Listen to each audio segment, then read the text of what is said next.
So instead of walking this triangle, you just are standing still or walking in a straight line towards the final piece to be received. That's the takeaways that our team has. And, it wasn't anything that was just like, oh my God, I never saw this coming. It was, that just validates that if we do this, it's a small tweak, we're going to make a significant difference. Without supplies, there's no surgery.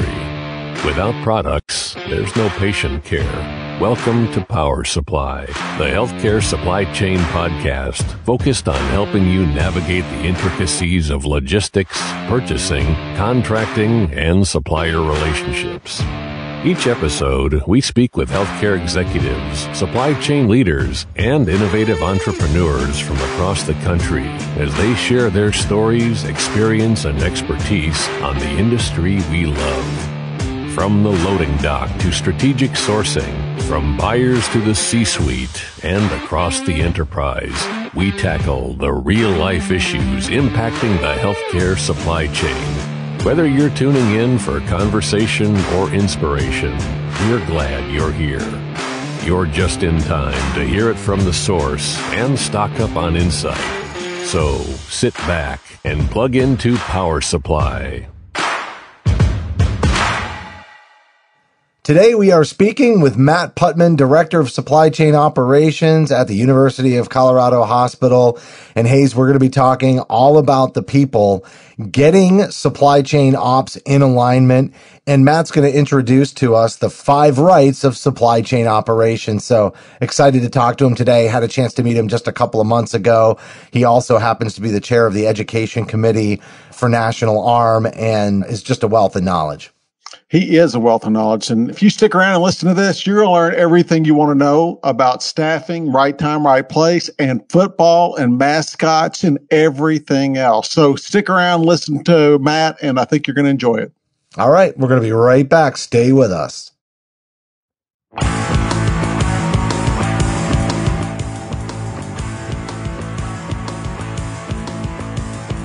A production of 17 Studios, you're listening to Power Supply.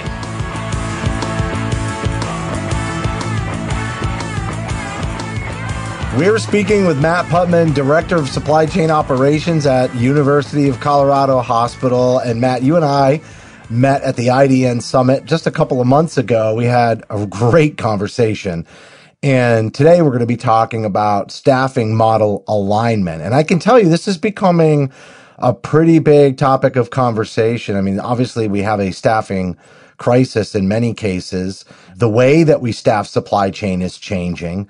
And we have a lot of new people coming into the industry as well. And I think today's conversation is going to be really useful, not only for people early in their career, but also for seasoned leaders that want to make sure that supply chain is really humming along right now, because we finally have a seat at the table with the C-suite.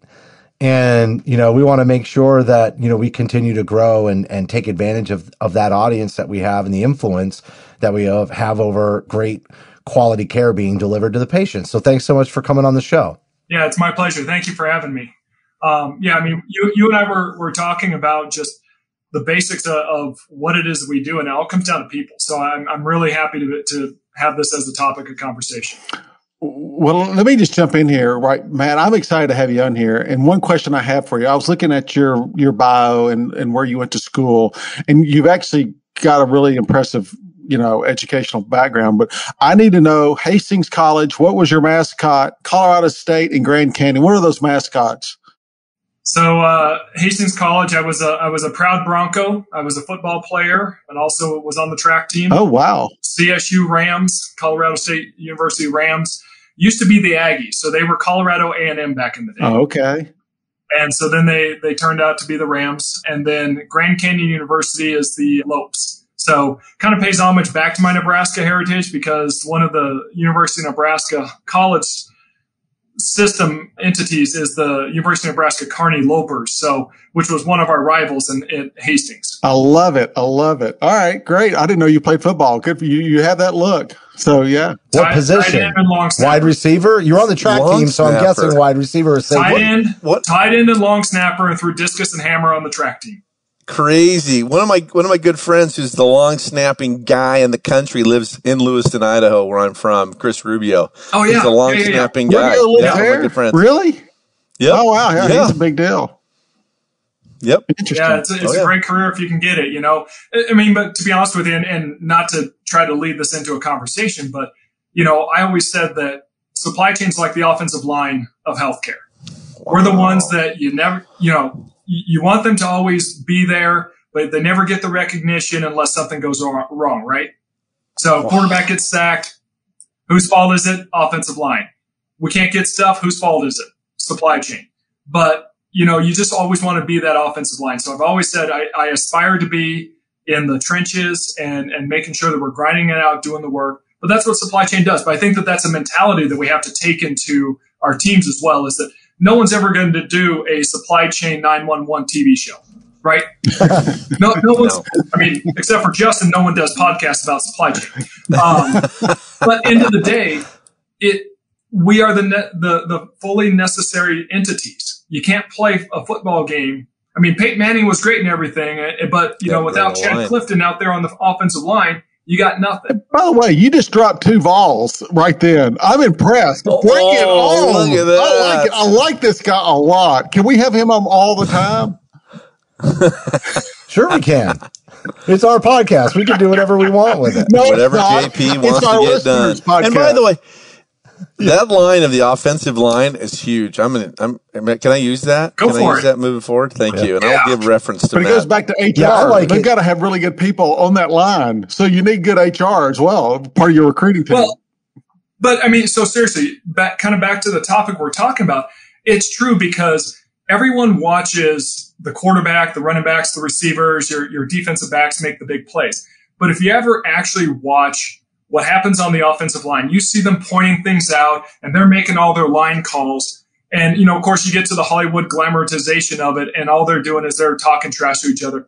We don't have time to talk trash to each other because I'm seeing a linebacker roll up, or I know I got to lead out the bootleg. And so, you know, so we're making all these calls to make sure everything is picked up. And that's exactly what supply chain does. Hey, we got notified that this lab product is possibly going to go on back order. Great. Start running down the sub list. Who do I need to get clinically that's going to bring that in? But it takes a different mentality. And so as we're recruiting our people and our talent, yeah, a lot of people know us as the box kickers. I mean, again, homage to Nebraska, our teams wear black polos when we're out doing delivery. So, you know, every supply chain week is Hug a Black Shirt week. I mean, I get a little ribbing for that depending on how Nebraska's doing that year. But at the end of the day, they're the people that are getting that work done. And we had yesterday, our facility CEO sat with our supply chain people for a morning and got to sit through and listen to 3 15-minute phone calls that went from facility to region to system to line out what we had for back orders, what type of issues that we were expecting, what sub-products we're going to bring in, who has what that maybe I can transfer around that gets me a couple more days of product till a shipment arrives, things like that. And he was just blown away. And I looked at him and I said, you got to understand, we recruit talent where we have data scientists. Oftentimes they don't know that they're data scientists.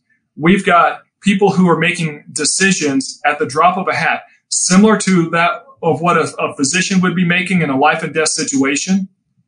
And we're making sure that the product is arriving so care can be given. So yes, we are the offensive line. We're making all those line calls and no one even knows what's going on. It just looks like we're sitting there pointing and moving things around. But that's the kind of talent that we have. So Justin, kind of what led us to the outline that you and I were talking about is when we look at supply chain, again, it starts with people. You can automate as much as you want, but it starts with people. But you got to have the 5 rights of supply chain. It's having the right people doing the right work at the right time, delivering the right products to the right caregivers. Money. That's supply chain right ties into mission. That's mission. You're calling it mission right there. Man. Exactly. If we're going to use the football analogy, I'm going to call out any given Sunday and talk about how it's a game of inches. You know, one step too slow, you don't quite get there. One step too quick and you're there too soon. It's that same kind of thing, right? You're making all those calls. But the window in supply chain is kind of similar. Like you almost have to get this rhythm to be able to be successful with that. And as you described those 5 rights, later on, we're going to talk about 2 different phases, right? Because there's almost like a baseline so that you can achieve those last 2 rights. And we're going to dive into that. But, as we were talking, the other thing that you told me about was how you became such a self-learner and you didn't operate in a silo. And it's so easy to get all of your information from where you work and be in that silo. And I want to talk about self-learning. And, we kind of understand, your background collegiately, but I'd also like to hear about some of your experiences in work and why you developed this attitude towards there's only one way for me to grow, and it's for me to go to other organizations and network outside of mine in other ways as well to make sure that I'm bringing new, fresh ideas to our supply chain. Yeah. So my background, yes, I'm a Nebraska kid. Lived in a town of Murdoch, Nebraska, population 236. Ooh. Okay. Perfect. Not a whole lot of future coming out of Murdoch, right? Just a small town kid. But you start realizing that there's a bigger world outside the perimeter of Murdoch. You realize that, hey, there's people in Lincoln, Omaha. Oh, wait, there's states beyond it, and you got to get into that mindset that there's something else out there. So when I made the decision to go into healthcare as my profession, I didn't know what I wanted to do. I didn't even know supply chain existed, to be honest with you. So my first job was as an ER registration clerk. And I just happened to sit next to the vice president of operations who was going through new employee orientation at that same time.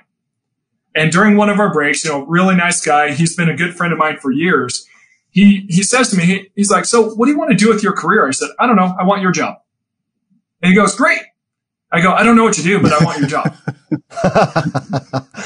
30 years old and cocksure and everything, but just to be able to say that, he goes, great. My job is to help get you there. So, I had a mentor almost literally from day one. So we mentored for about 3 years. He moved on to become president of one of our hospitals when we opened it up.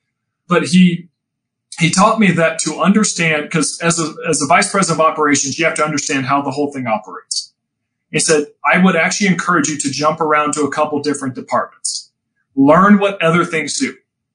And so I went from ER for about 9 months doing registrations. I then moved into the OR where I did scheduling and billing with the idea that ER is the front door of a hospital, right? That's typically how people come in. OR is the profit center. So I needed to know how the surgeries were scheduled. Why does the doctor get an hour versus 4 hours to do these different procedures and things like that?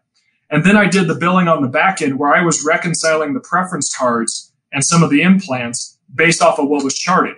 And you have those days that things weren't charted. So you had to go back and close out those charts. So I understood a lot of what went into surgeries happening. I asked to actually shadow and watch a number of surgeries to actually understand what is happening in that surgical suite. From there, I went on into patient finance, where I did insurance authorization, coordination, collections, explanation of benefits, all that kind of stuff. And then I got recruited to come into supply chain. Again, having never worked in supply chain, I didn't know what we did. And all of a sudden I became the manager of the department, having never worked in supply chain before. And so that gave me the opportunity to come in and say, I don't know what we do. So what's the best thing to do? So I had a peer at one of our other hospitals that I could bounce ideas off of, but just because that's what they did didn't mean it was the right thing to do. So I started reaching out. Who else do we need to contact? Who else does things well? We report our productivity up to what used to be IBM Watson's Action OI. A lot of times now it's called Vizient ODB. And so we got to a point where, we're bumping up against our productivity numbers. And I'm saying, someone's got to know this better than we do. Someone's got to have it figured out. And so I called our decision support people and I said, can you tell me who my compare group is? And they're like, why? I said, because I want to call them. I want to know who they are and ask them, what are they doing? And so they gave me that compare group and I started just cold calling people. I called University of Chicago. I called Stanford. I called Penn State Hershey. I called St. Luke's and just started asking questions. Just tell me about what you do. How do you run your business? Because then at that point, it's like, ooh, there's a nugget. There's a nugget. There's a nugget. Or I could say, that's not a good compare group. So maybe we need to have them out of our compare and find someone else that is. And that just kind of opened the door to now you have a network nationally, not just within your region, not just within your organization, but nationally, about here's who knows things, or here's people you can bounce ideas off of. At the IDN Summit, met Johns Hopkins, looking really, really forward to going out and checking out their operation. But then I figured out that it's great for me to get that knowledge, but I need to start building the next round. So let me ask you real quick about the touring the health systems. I want to stop there for a second because you talked about going to different places and you even continue to do it. So you haven't stopped doing it, which is, I think, a very important distinction there. But when you ask to do that, how do you go about it?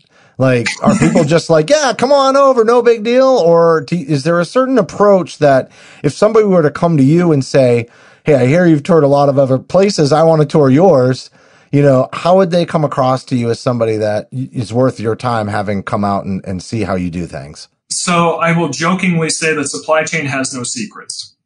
We got nothing to hide from other people, because just because I get this kind of contract and savings doesn't mean that you can automatically pick it up and run with it because you have a different market share, you have different positions or a different pair mix or things like that. So we really don't have a whole lot to hide.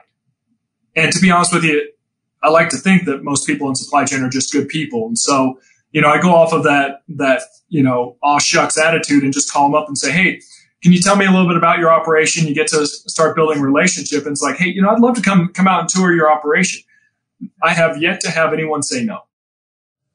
What about your organization? Do they encourage it? Like you get the support? Oh, absolutely.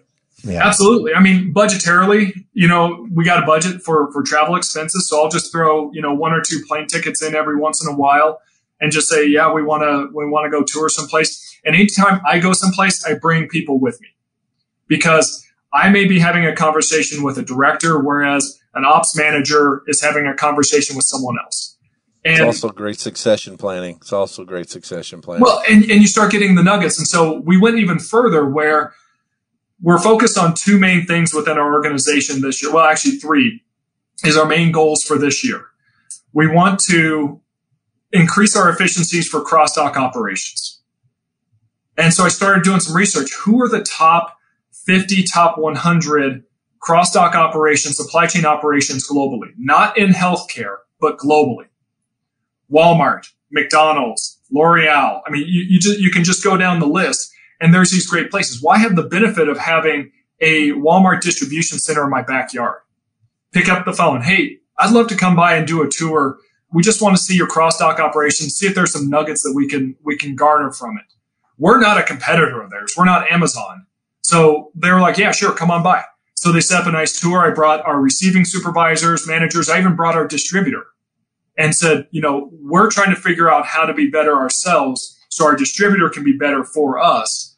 And so we did that. Did the same thing with inventory management, where I went to the local grocery store. We have Kroger as one of our local grocery stores, and we did a tour of them as well. Took a look at some of their analytics. How do they project? And the big aha moment that my team had was there really isn't a secret sauce. Yeah, there's great data and there's great analytics, but there isn't really a secret sauce. It's just people decide on a program and run it right. But back to the football analogies, you get a coach every 3 years like Nebraska's had or other folks have had, and you have to keep changing the system. Well, I go back to like the service academies.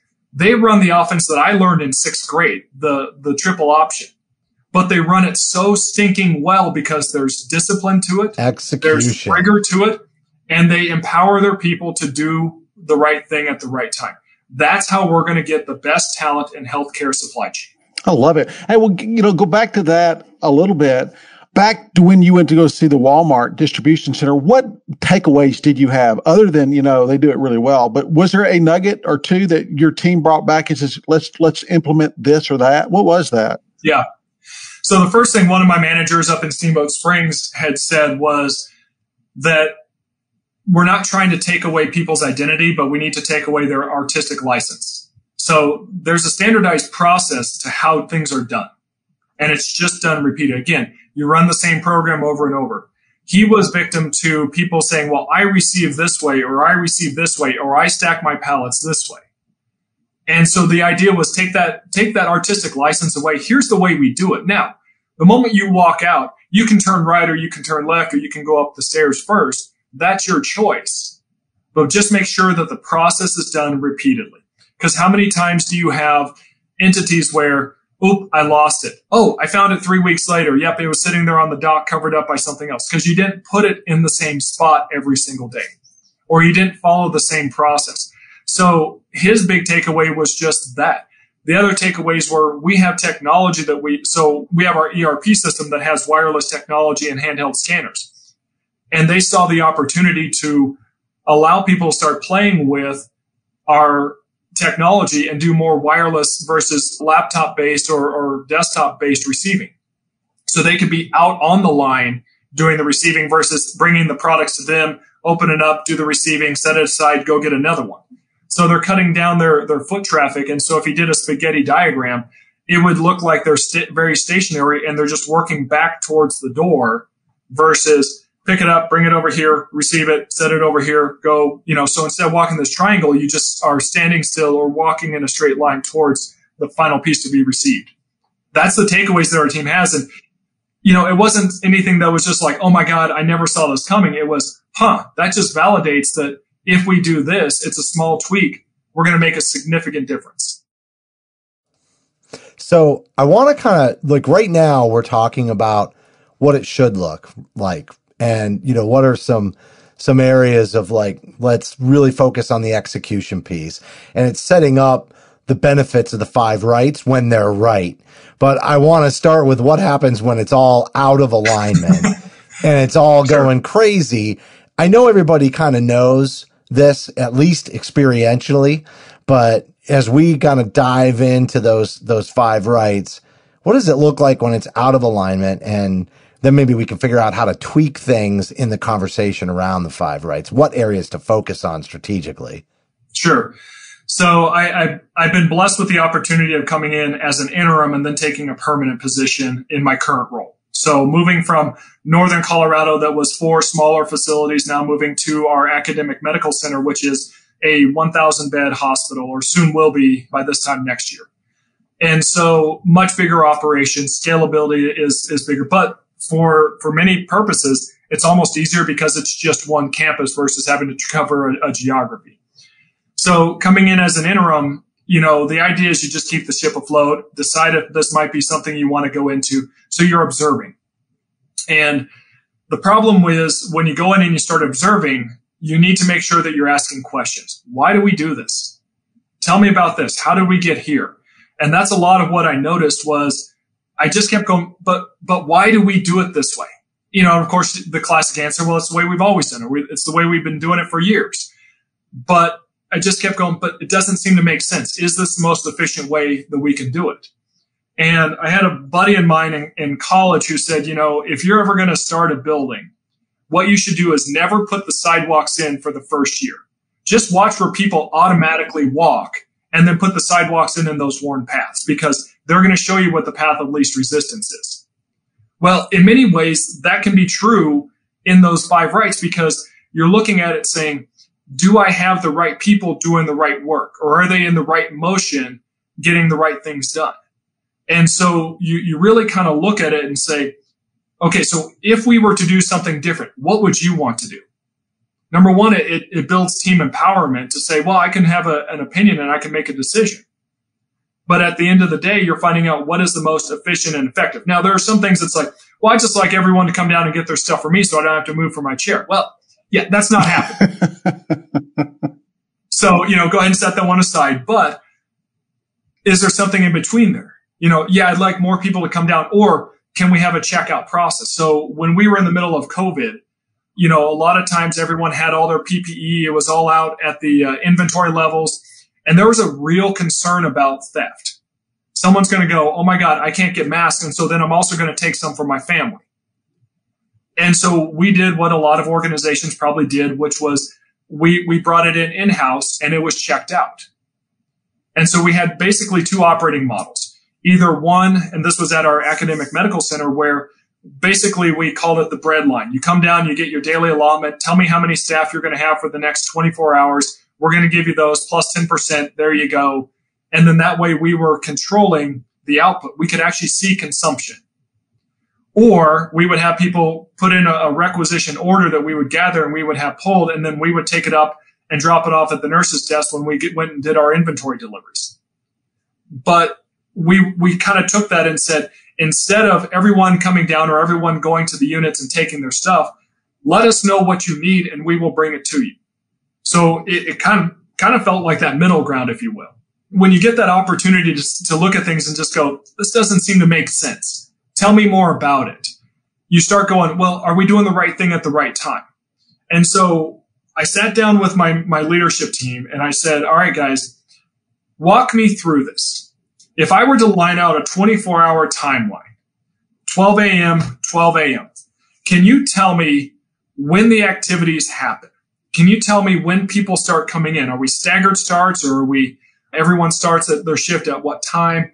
Can you lay out all of our activities in a day so I can see the timeline? And they did. And it was a great exercise. And then I took it back to our informatics team and I said, when do any of our automated jobs go? When do our POs get cut? When do our requisitions flow through? And so they layered that on as well. And then I went back to our distributor and I said, all right, tell me when you get our orders and when do you start pulling, and when should we expect our deliveries? Normally you would expect a nice Gantt chart, right? Everything's lined up. This happens, this triggers this, so on and so forth. Ours was anything but. And so we brought everyone together and we said, all right, so here's what the 24-hour timeline looks like. And our distributor said, well, I'll tell you what. We technically should get about 12 hours to get all of your orders picked. It takes us that long to get all of your par locations picked, low unit of measure, and bulk. And when we looked at the timeline, we're giving them 5 hours. And so we're literally setting our distributor up for failure every single day that we operate.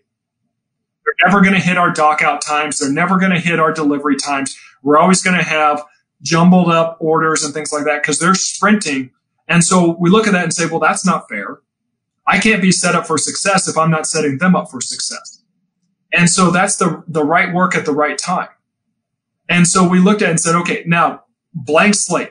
What should it look like? When should the activities happen? Because that's when we have that's when things should be happening in the workday. So picture that I should probably not be delivering inventory items on a loud cart during the night when patients are trying to sleep, because that just drops our patient satisfaction, right? And so maybe I should do our deliveries during the day. But is there a window of time that our delivery should be happening? Or I've got an outpatient area. I can be doing my deliveries between 2 a.m. and 5 a.m. because our outpatient doesn't start until 6 a.m. So I can make all the noise I want in those areas. So that's the right work at the right time. And then the question was, do we have the right people doing it? Do I have people who are very detail oriented? Or do I have, you hear about Steve Jobs working within or Tim Cook from Apple. They work within their energy patterns, not their work days. So Tim Cook wakes up at 4:30 in the morning and he jams out about an hour's worth of emails and an hour's worth of work to about 5:30. Then he hits the gym, 5:30 till about 7 in the morning. Well, everyone else is now starting their workday, and he's already like, I got an hour behind me, and I've got my workout in, so I'm feeling refreshed, energized, ready to go. And then he gets to work when everyone else is up and going. It's what works for him, but we're so stuck on this 8-hour, 8 to 5, 6 to 2:30 type of time clock. But do we have people in those right spots? Do I have someone calling in because they have childcare issues all the time? Well, I need people to show up to work. But if you're having childcare issues, do I need to move your shift around?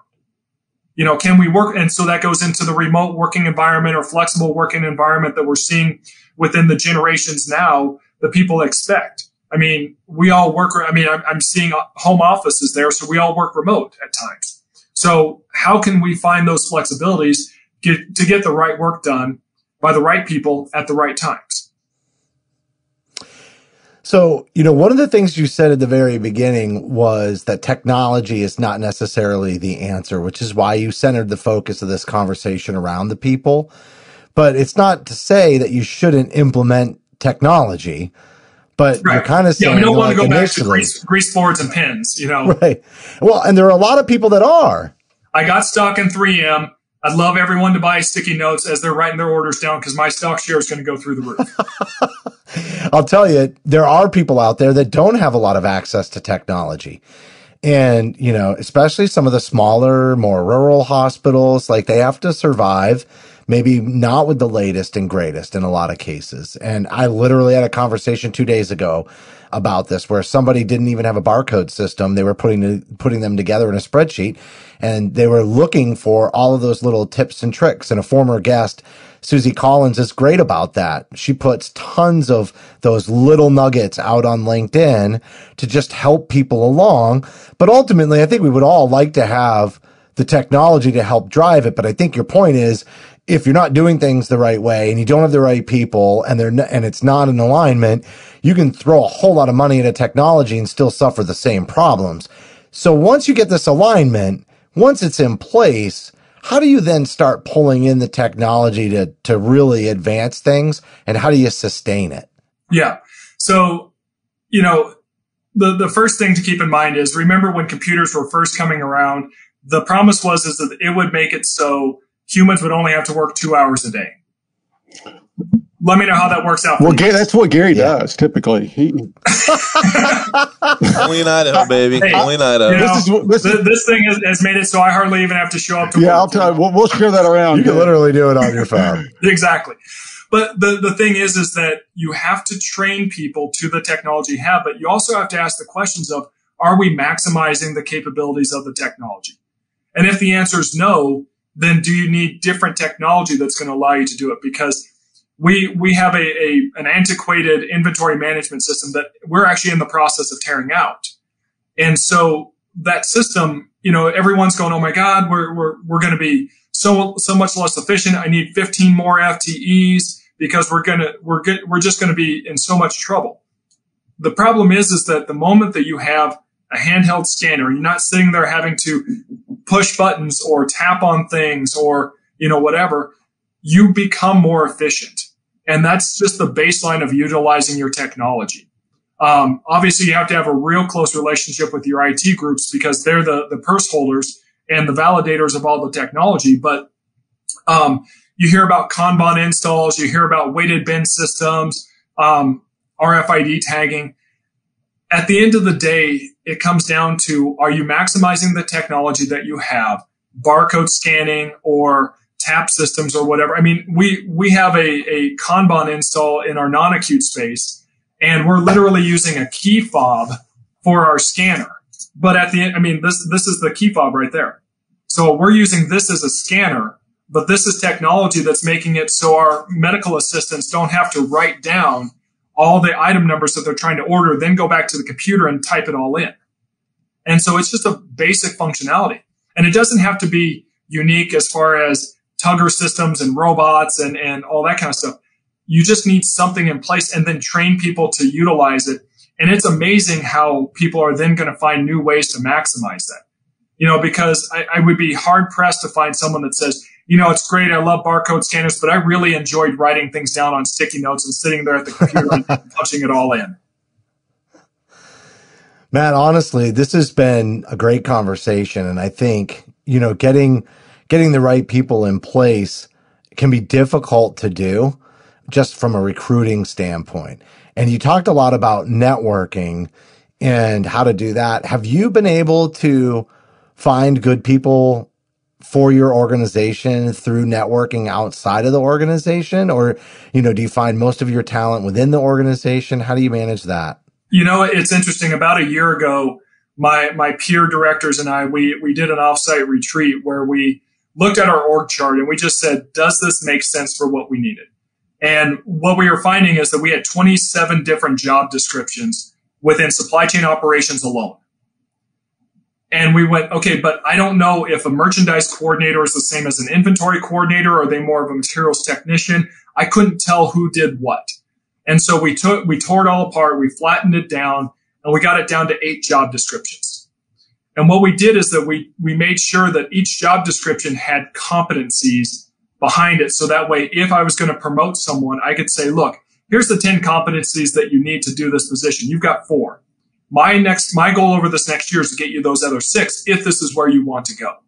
So that way, because I know that in our careers, we've all heard the worst thing possible. You just need more time in the seat, right?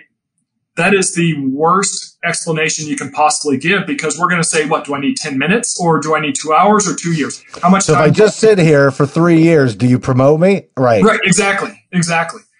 And so we need to make it so it's competency based. But then that allows us to look outside of our organization. If we don't have the bench strength and the talent developed, we can go outside and look and say, hey, there's someone from Walmart or there's someone from Amazon that has these skills. We can recruit them in. And all of a sudden now we're bringing additional knowledge and background into healthcare.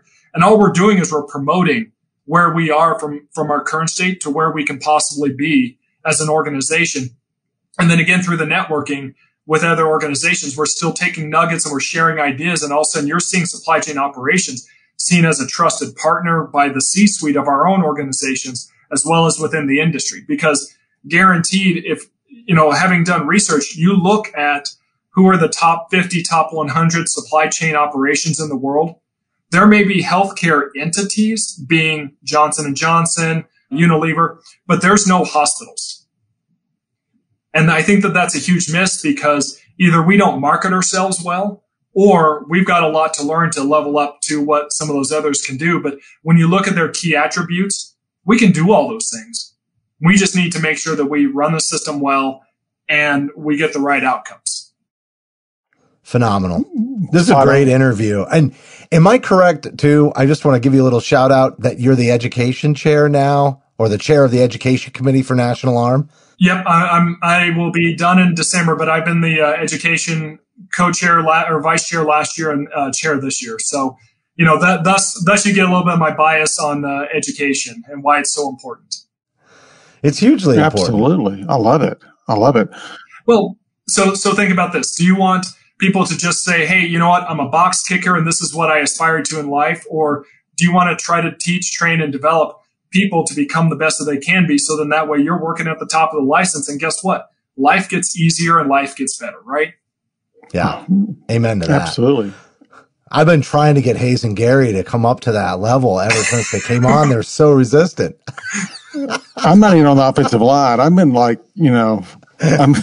I'm on the practice JV squad right now. I always said that my position was the left out. Exactly. Wide out, like way out. Yeah. I like it. Great job. I really enjoyed it. And we got to talk a little football and supply chain. Two good subjects right there. There you go. It's all interrelated, man. It is. Matt, thanks so much for coming on. Yep, absolutely. It's my pleasure. Thank you for having me. This is great.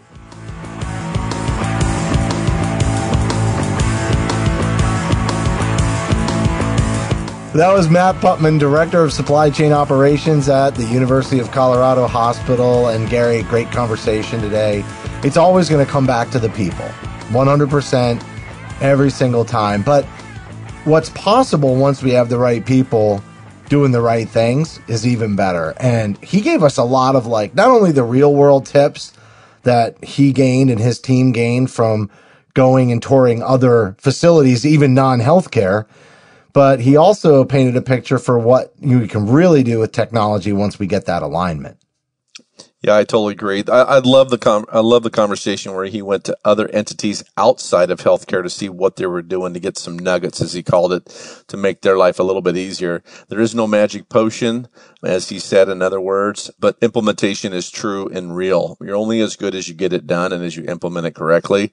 And he shared a lot of real life experiences and what he's implemented to really give some tools and tricks to those listening. So really a great interview, and he knows his inventory management stuff and love his mission.